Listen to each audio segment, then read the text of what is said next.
and or sorry, if you do have a question in the middle, please just type it in, and I'll be monitoring the chat for everyone, and then we will have a time at the end for questions. Okay?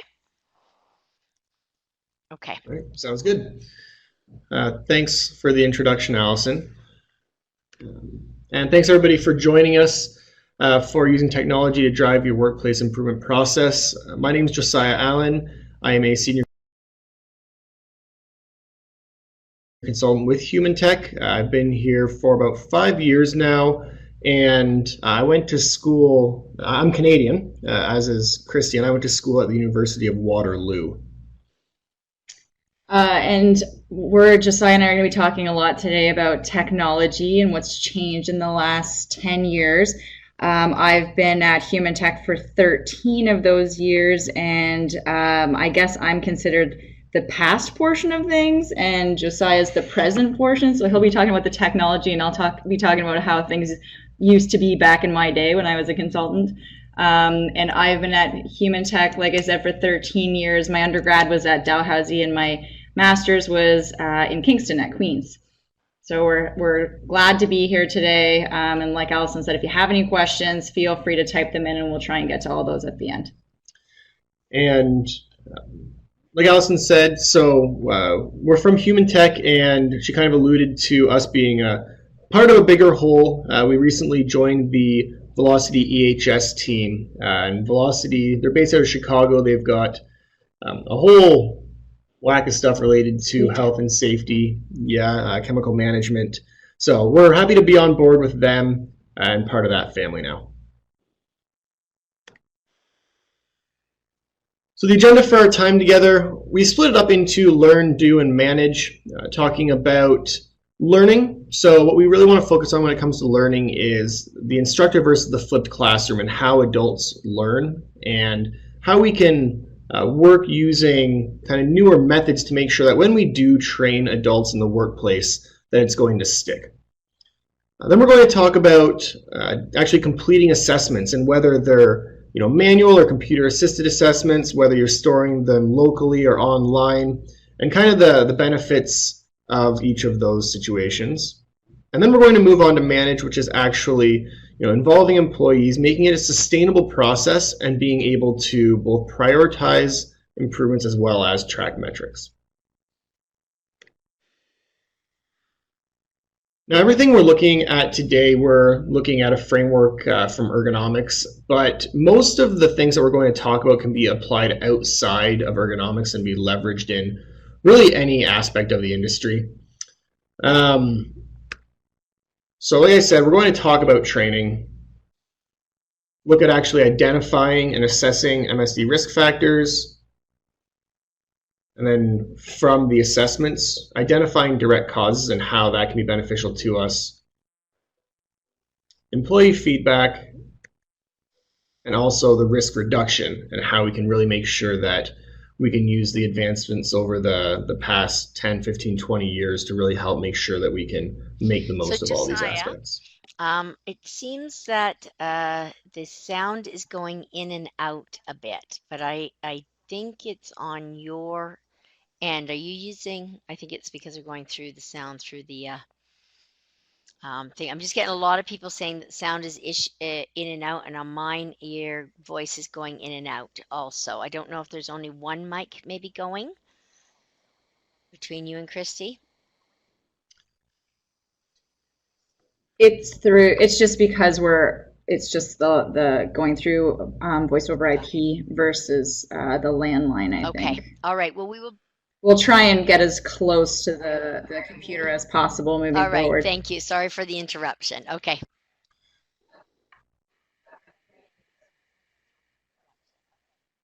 No problem. So starting with learn. So training has evolved over time, and with increased access to technology and increased understanding in terms of how people actually learn and not only absorb the information, but actually put it into practice over time.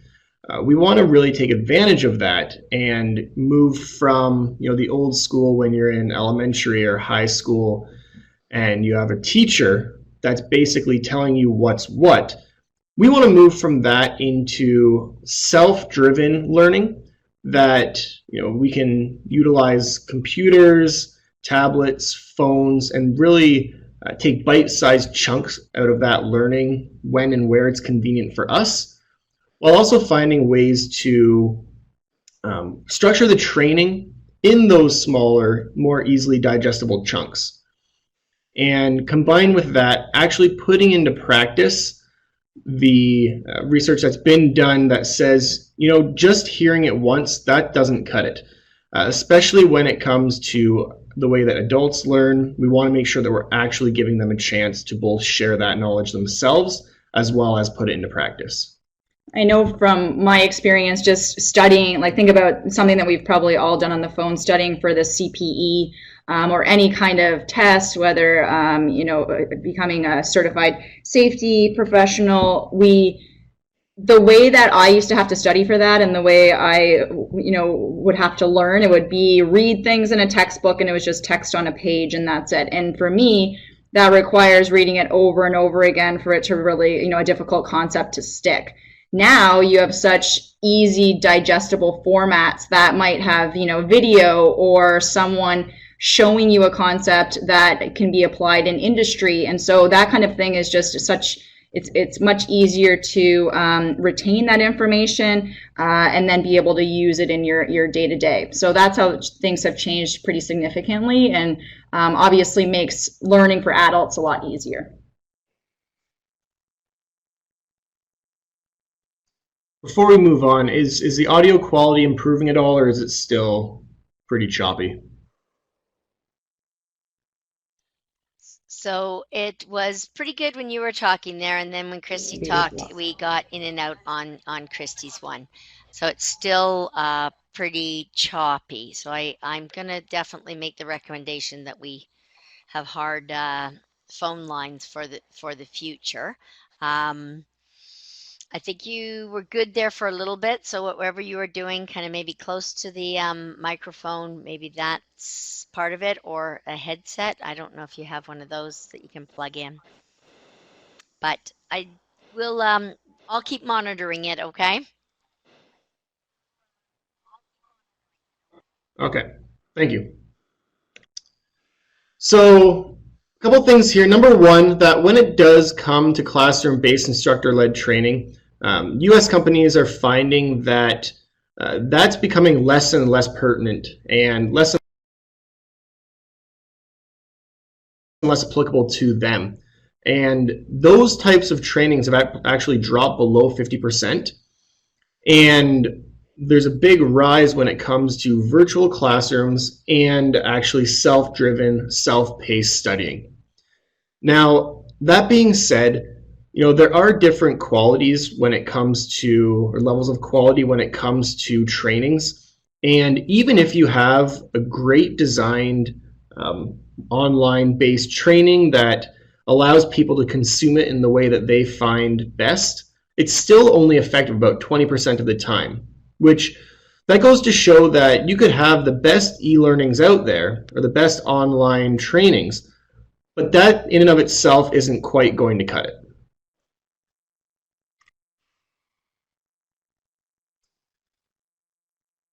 So when we're looking at old school trainings, what is it about the way that those were done in the past that we want to change and that, it wasn't quite meeting our needs? So number one is resources. Everybody struggles with resources, whether that's the time that you have to allocate to a training being completed, whether it's the money to spend on having someone come in for a week and working with your folks, or even if it's the space in and of itself. I've done a lot of trainings across many industries, and I can't count how many times I end up getting crammed into a tiny room just off of the manufacturing floor. And so there's some issues there. Next, looking at setbacks. So when you're training a group and you get them all together, great, we've secured the resources. Now we've got our group together and we put them through this training. Well, what happens if maybe they don't quite understand as well as they should, or the trainer doesn't do quite the job that you were hoping? Or as you move forward, you start to lose people over time. Ergonomics teams, when they're built, whether it's out of the health and safety team or elsewhere, folks do leave, whether it's due to retirement, finding other jobs, and so on. And then what do you do when it comes time to get stuff done and your group is gone? In terms of options, there's so many different options available out there when it comes to training. Not only kind of the old versus new methods, but all the different companies that all claim that theirs are the hottest and newest training. How do you know what actually is the best? And then lastly, we have, again, the time. Nobody wants to sit in a classroom for 2, 3, 4 days. Can we even secure a conference room for that long? How do we justify having operators off the floor for that long? Not only that, but again, having done a lot of trainings, it's hard to keep a room's attention for that amount of time.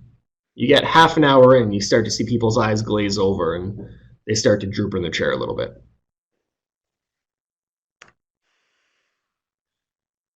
So what we really want to do, and what technology allows us to do, is switch from the traditional trainings that are instructor-led, that while they do allow you to ask questions and do some case studies up on a screen, we want to shift from that to a more mobile training platform, which allows people to work at their own pace.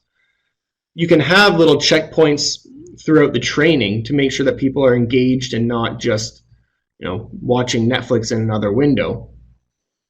It's much more cost effective when it comes to rolling these out, and you're able to reach a much broader audience through increased languages. Now, all of those really allow us and you to engage more people and have a more impactful time in that training room. However, in order to end with smarter people who get stuff done and who have the skills they need to actually complete the work, we need to make sure we're actually putting into practice those things that they're learning. Yeah, so when we started to roll out online training within our organization, it was great, but we realized that there's an element that's really important that we can't lose, which is the ability to practice and practice what you've learned. If you sit in front of a computer screen, the online training gives you the kind of content, but you really need to be able to apply that for it to be able to stick.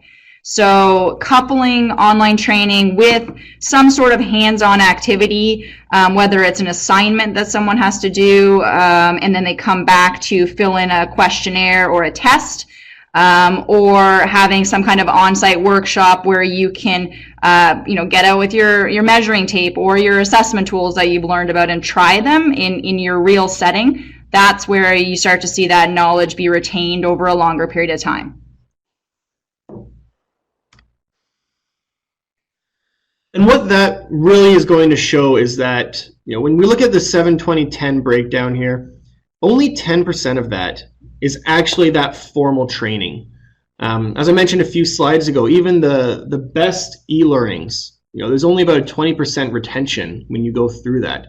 And it's really that 70% that's on the job, boots on the ground, actually practicing, putting into effect what we've been learning. That's where you really see that knowledge gain root, and you're able to grow that, and through sharing it not only across your team but with others, you can really start to see that grow.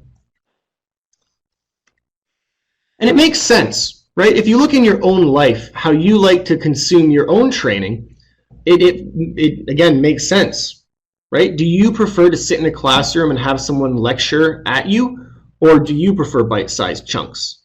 Right? Do you find that just reading something is good enough, or do you need to read it and hear it and do it? We've started to even deliver a lot of, instead of long, even just webinars that are 30 to 60 minutes long, we've started to deliver on-demand YouTube style trainings that are 2 to 3 minutes long.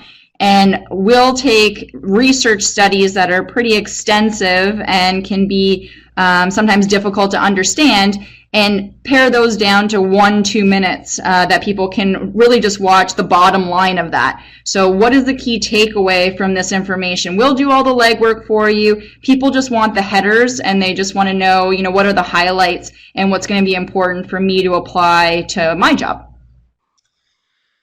And trainings like this are not a one-size-fit-all in every case.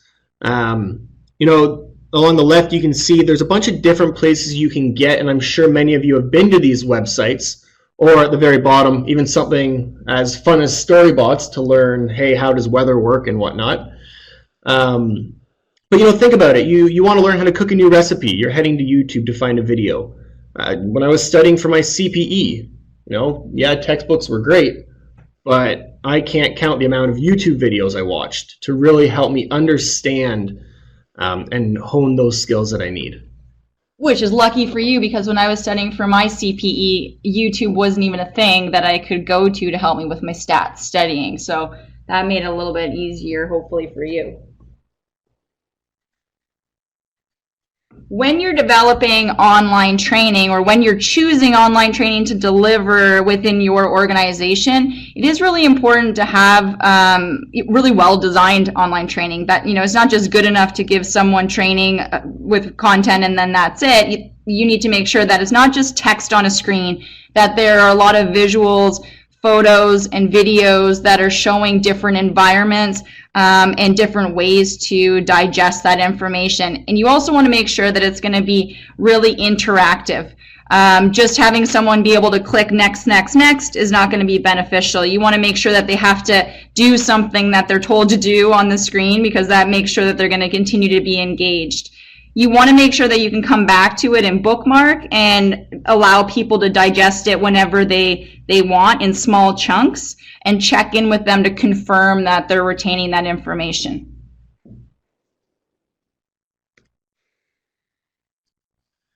So really, to boil it down, number one, you do need to start with your team. Who is it that's going to be going through these different trainings, participating in the group? And what I think is important is that you don't isolate the team to just the immediate people. If a good course, a good learning experience should mean, especially if there is repeatable online access to the modules or whatever it may be, it should mean that team, maybe it starts out with 5 people, but you can start to spread that knowledge and actually use it to engage not just the ergonomics team, not just the health and safety team, but start to engage the entire facility, the entire company, and see a culture change. So we establish a team, we get the training done, and we do that learning verification. So make sure that everybody understands what concepts are discussed, what concepts they reviewed on their own, and really use that opportunity to flush out what questions there are. Every time I do a training, you hear it over and over since grade school, but if you have a question, somebody else in the room is going to have that same question. And it holds true, even to the point of adult learning. So giving a chance to voice those concerns and actually have meaningful discussions surrounding them so that everybody can actually understand it is key. And then, again, heading out and putting into practice what you've learned and using it as a chance to educate each other. And then identifying key learnings and using those key learnings to build better and better programs over time. When it comes to our Human-Tech's position on blended learning, so having an online and hands-on approach is definitely the best route, and it's going to enable people to study the concepts and information and for those real workplace settings. But you do need to have that kind of after, that putting into practice. And what this is going to allow people to do is approach it at their own pace, learn it how they would like to, and then really reinforce it after the fact.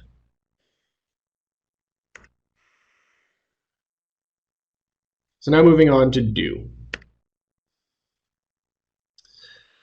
So one consistent difficulty is actually identifying, great, we've got all of these problems at our site, within our company, But how do we actually funnel that in and go through hundreds of jobs, potentially thousands of direct causes and improvements, and really identify a good, efficient, accurate method to solving those problems? Having everybody trained, yes, that's definitely step one, but being able to get that good data and utilize it, that's the really, really important part. So over time, assessment techniques have definitely changed, right? Physical pen and paper, that used to be the only option that we had. And yes, they're still very heavily used today, but even when they are used, usually it's in collaboration with some electronic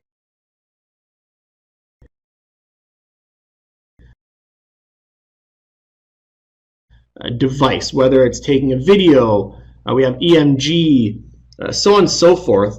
But what we really want to try to do is reduce how much of that actual physical stuff there is, and where there is the more electric, we're looking at EMGs here and some more cumbersome video capture with reflective items on the person. What we want to do is we want to start to look for advances in technology and using things such as virtual reality, augmented reality. There's some really neat opportunities there when it comes to not only seeing if an initial design will work, though that's definitely a huge benefit when it comes to VR and AR, but also if you have a potential improvement, can we mock that up? We have got opportunities now like we never have before to actually mock those up before they're actually put out on the floor. EMGs and motion capture, while yes, those work great in a laboratory setting, if you have someone who's palletizing boxes off 2 conveyors across 10 different pallets, how can they move in a fluid, normal motion doing that task when they're all hooked up and tied up? So looking for opportunities for wireless sensors, for motion capture that doesn't require anything to be worn, that can really allow us to come up with some really good, really high fidelity assessments with minimal equipment. So talking about kind of the old school method, right? So again, pen and paper. So we start off with pen and paper, which is great, but if you get trained, it could be the best tool in the world, but what happens next year when it's updated?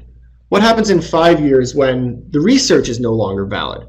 How do you share? How do you collaborate across different groups and make sure that you're all using the most updated tool, the correct tool, that you're doing the assessments correctly over time? Repeatable results are one huge thing that, no matter what technology you're using, if there's that human element, how do you know that I'm assessing it the way you are, that the next person is? Once you have that hard copy, where are you going to put it? I've been on site many times, and we see stacks of Rulas and Rebas and all sorts of different assessments that are sitting on someone's desk or in a cupboard. How do you share those down the road? Collaboration, having one piece of paper to work off of, that's for one person to interact with. So when you're looking to train an entire group, when you're looking to find ways to involve more than just the immediate team, pen and paper makes that very difficult. And then the last thing there, legibility. Best example that everyone picks for good reason is trying to read a prescription after you're done at the doctor. And I've seen the exact same thing, be it from coworkers, from friends. Some people's handwriting, it's just not going to cut it when it comes time for me to try to interpret the results down the road, or if my predecessor did all these assessments and left notes for me and I have no way to track it. I remember doing wall-to-wall paper assessments with my good friend Cindy 13 years ago, and with the handwriting that I had, I don't know how we were ever successful at coming back and writing reports after we were done. If we had the technology that's available now, I mean, we would have been able to get through hundreds of assessments in a really short period of time, so even an 8-hour day. it's really key, when you're using technology to try and get accessible electronic assessments, that's going to standardize the process. And it's also going to give you the ability to track all of this information within a database. So that's easier than ever now. We also want to look at opportunities to use tools that are going to improve our inter-rater reliability, and also give people access to drive their action plans and their improvements across the organization, not just making it the responsibility of one person, but giving people simple and easy tools that they can use that you can now kind of filter out to everyone and allow everyone to be responsible for ergonomics.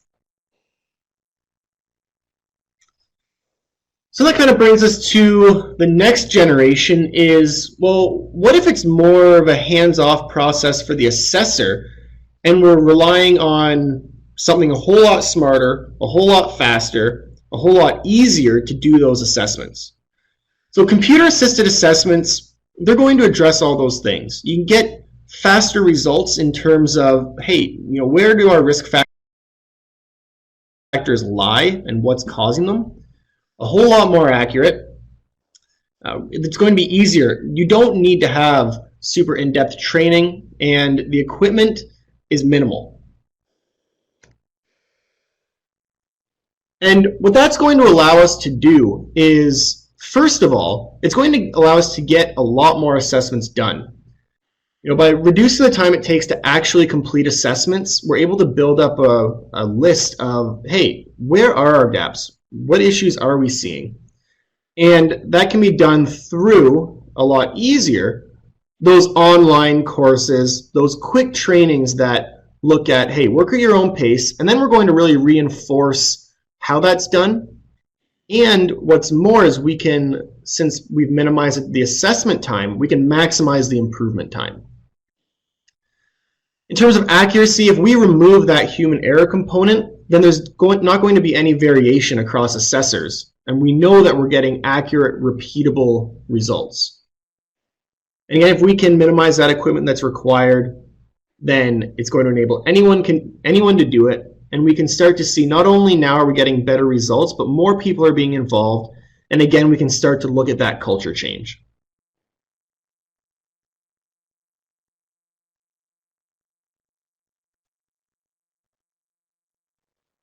Now, looking at the managed side, data is good, numbers are great, but you need to be able to do something with those numbers.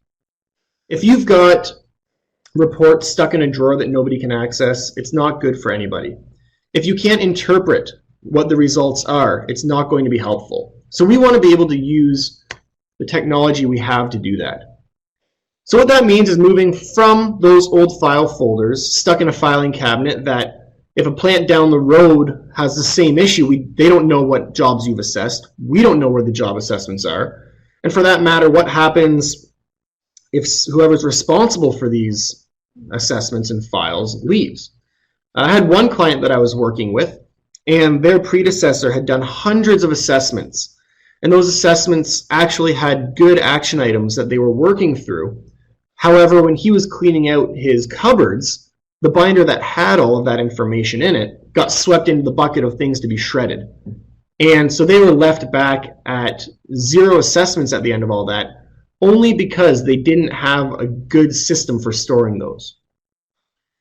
Now over time we've moved on to computers, which, it's going to have a little bit better storage system. We all know we're going to be able to read it. Sending, receiving information is a whole lot quicker than it used to be. And in most cases, you can even have a server that you can look and see whose information is in there. However, it's still very cumbersome to try to find the exact information you need. And how do you know if something similar has already been done that you can just steal a best practice for? What cloud-based softwares allow us is that we've got a central place where we know everybody is putting information in the exact same way, that we are able to search, be it through jobs, improvements, direct causes, and share those best practices. It's a central point for not only sites, but regions and companies as a whole to retrieve all of their data. And what's more is it allows us to move away from everybody formatting their reports, everyone formatting their presentations differently. We have one person using red, green, yellow. We have someone else using pink, red, and purple. And we want to really get into the state where everyone's viewing the same data the same way and interpreting it the same way so that we can start to collaborate and move forward.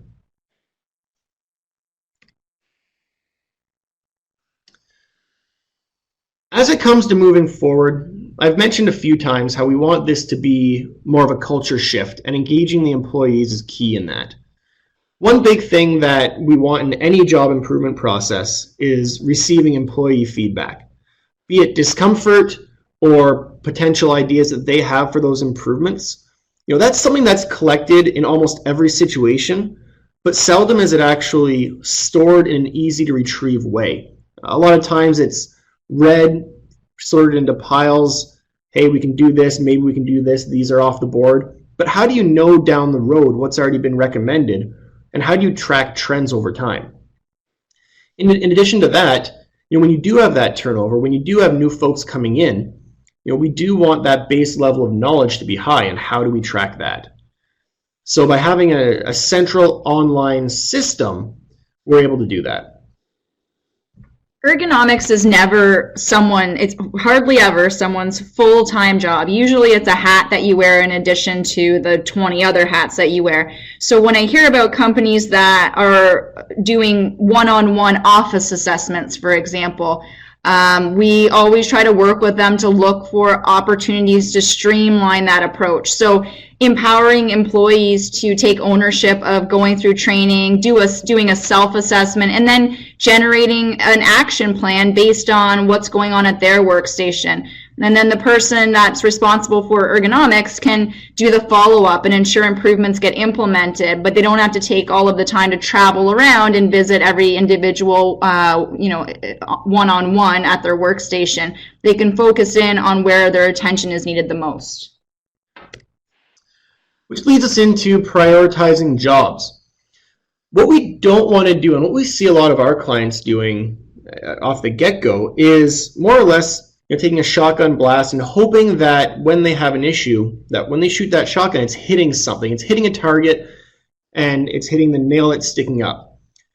What we want to do is use the technologies available to us to organize and sort that data to prioritize the jobs, whether it's based on how many employees are exposed to that job, whether it's based on the entire score of a job, or we can look at individual body parts and see, hey, where do we think that our next injuries are coming from? Again, tracking that operator feedback, past injury data, and picking the best tool for assessing the specific job. Those are all things that we want to look for and find software or tools that they have the ability to allow us to do that. When it comes down to it, nobody has an unlimited budget. Nobody has unlimited time. As Christy said, everybody is wearing 10 different hats. And so if we can find a way, a method to prioritize jobs and not get hung up just on the paralysis by analysis, we have so much information that we can't sort, then we're going to be able to build a roadmap, see what's ahead, and then pick which jobs need to be improved first to make the most of the resources that you have.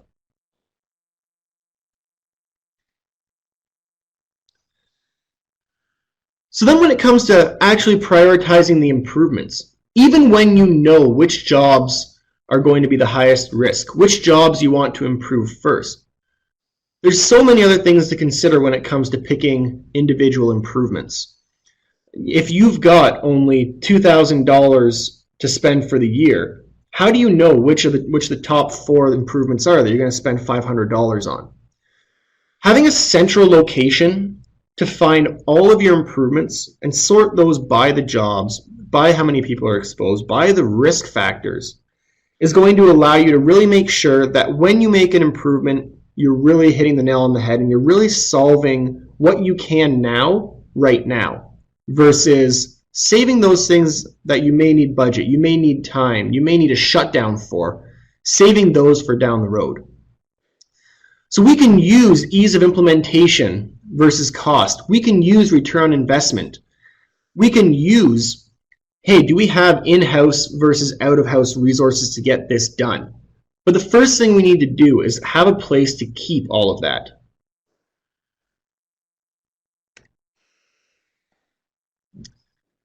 Then when we start making improvements, we need to have a way to track it. Every site I go to, they're doing ergonomics. They're making improvements over time, be it from past injuries, be it to improve the quality, the productivity, because operators have suggestions, or they just walk by and they see a better way. People do ergonomics, but how do you do it right? One of the ways is by tracking the improvement over time. So everyone knows what red to yellow looks like. Everyone knows yellow to green. But how are we actually identifying that and saying, you know what, it is better now than it was? We want to be able to assign those specific numbers, and by having a central place that is going to compare the previous and the post quickly and easily, and then have an easy method to share it, that's going to allow us to do that. And not only that, but when it comes to making improvements, if you don't have goals set, things aren't going to get done. Again, it's just something else that's on top of your current role, so we need to have some driving factor behind making improvements. So what's important to look for is that there's something built in, something there that will allow us to see what the current state is, set a goal over time, and then work towards it. So just to summarize, from the learn, do, and manage perspective, when you are in the learn section, you want to leverage technology in a way that's going to allow adults to learn well and for their lessons to stick and be sustainable. You also want it accessible so that they can go back and relearn if necessary, or if a team changes over. You want to make sure that they're going to be able to move at their own pace and to pick and choose what concepts they want to review when it's going to apply to them. Always try to look for opportunities to combine, if you're going to use some technology and online training or micro learning, use the opportunity to give them that base knowledge, but make sure you're coupling it with on-the-floor practice or some kind of hands-on workshop. And then ensure that there's always check-ins and at least kind of annual or semi-annual requirements to stay on track, because if you don't use the lessons and the information that you've learned, then you're definitely going to lose it. From the assessment portion or the do section of the job improvement process, use technology to standardize the process and give people really simple, easy methodologies to do the assessment, so they're not spending all of their time assessing jobs, leaving very limited time for actually improving the jobs. You want to make sure that you can use, for example, non-wearables and motion capture technology to be able to filter your assessments out to everyone. So you can have operators on the floor taking videos of jobs and getting their analysis completed in 5-10 minutes. So it's very simple and easy to use. That way you can organize your data into meaningful information and focus on solutions that are going to give you the best return and the best impact for your workforce. And from the managed perspective, you always want to have some kind of a central data management or storage methodology so that you can communicate information across all departments and levels of your organization. You want everybody to be on the same page and using a standardized process, but also to be able to collaborate and share information. If you've done something really well, then you want to be able to fix once and repeat that across the organization. So you can use that data and information to streamline your approach, but also identify gaps in the process and opportunities to course correct if you're maybe going off track. Pulling trends and metrics is going to allow you to focus in the right area and ensure that what you're doing for your ergonomics process is going to be successful. So really, when you're looking to implement technology in the process, we split it up into learn, do, manage, train, assess, and track. But what you want to make sure you're doing is you're looking at each step in the process and that you're looking for ways that will work within your organization, that will mesh with things that you're currently using. And really, like a lot of things, just think, what if it works best for me outside of the workplace, odds are it's going to work well for you inside the workplace too. So looking for opportunities to engage through the assessment process, the direct cause analysis, actually implementing solutions and then tracking that, that's how you're going to get the most out of completing assessments and seeing a reduction in that MSD risk and the various things associated there. So I don't think the participants necessarily have their microphones So that's turned everything, on. and I don't know if there were any questions as we were going, but we can open the floor for that now. Have them type their questions in and I can read them to you. I am sad that our technology was a bit glitchy, so I am hoping that the recording will be a little bit more clearer for those who do want to come back and reference that. Are there any questions at this time that you would like to type in, and I will bring them across to Christy and Josiah. I'm not getting any, but I actually have a quick question. What is the role of injury data within your process?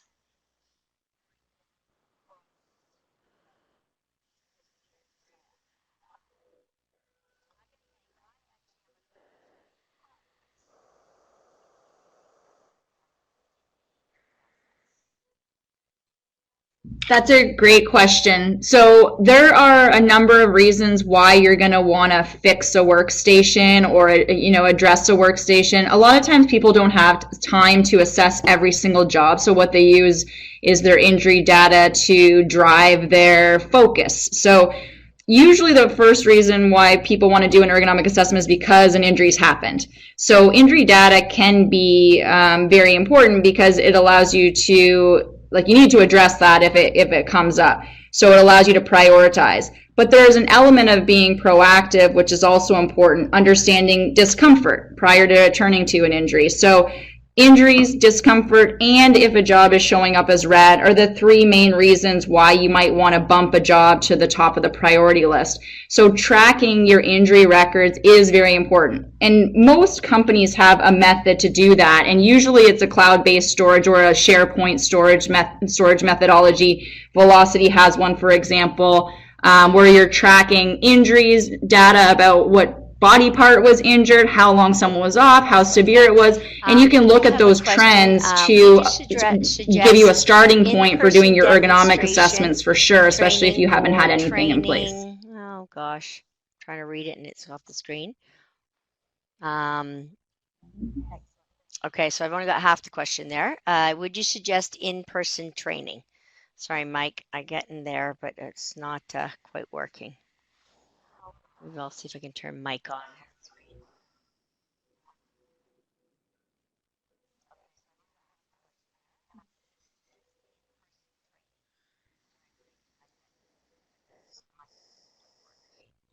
Yeah, so when it comes to getting a good training done, it kind of comes back to the multiple elements. When it comes to adult learning and the flipped classroom, basically what that is it's starting off with that electric training. Going through videos, having the ability to self-pace it yourself, and basically that sets a baseline. For example, when I go in and I do a workshop, do a training, I go in and everybody now knows what we're going to be talking about. They have that base layer. It's almost like when you're in college and you read the textbook chapter ahead of your class, you're in much better condition to absorb what you're going to learn than how I usually did it and read the textbook after the class. But then having that person come in, reinforce, an actual in-person training, reinforce those learned lessons, and then actually putting it into physical practice. That's how you're going to get the most effective outcome.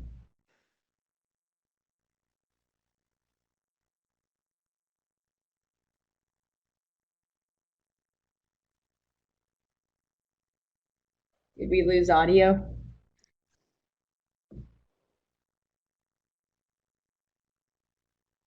Okay. Did you catch that? That might be a good stopping point. I think we've lost everyone. Are you still there?